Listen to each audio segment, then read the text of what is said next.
பொதுவாக மார்பகத்தில் வர்ற கட்டிகள் அந்த மாதவிலக்கோட பெரிதாகுது குறைவாகுதுன்னா கண்டிப்பாக ஹார்மோன் டிபெண்ட்டாக இருக்கலாம். இந்த மாதிரியான ஹார்மோன் டிபெண்ட் கட்டிகள் பொதுவாக கேன்சர் ஆவதற்கான வாய்ப்புகள் குறைவு.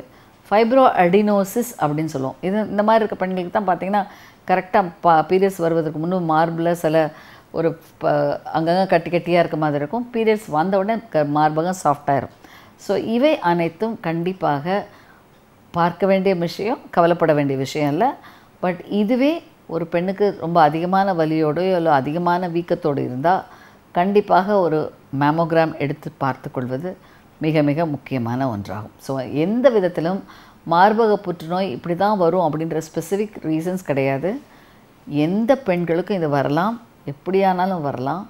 பல நேரங்களில் இதற்கான ஆரம்ப அறிகுறியான செல்ஃப் ஸ்டிமுலேஷனில் நீங்கள் கண்டுபிடிக்கிற சில கட்டிகள் கண்டிப்பாக எந்த பிரச்சனைகளையும் கொடுப்பதற்கு நல்ல முறையில் ஆரம்ப நிலையில் சிகிச்சை பெறுவதற்கும் ஏற்ற ஒன்றாக இருக்கும்.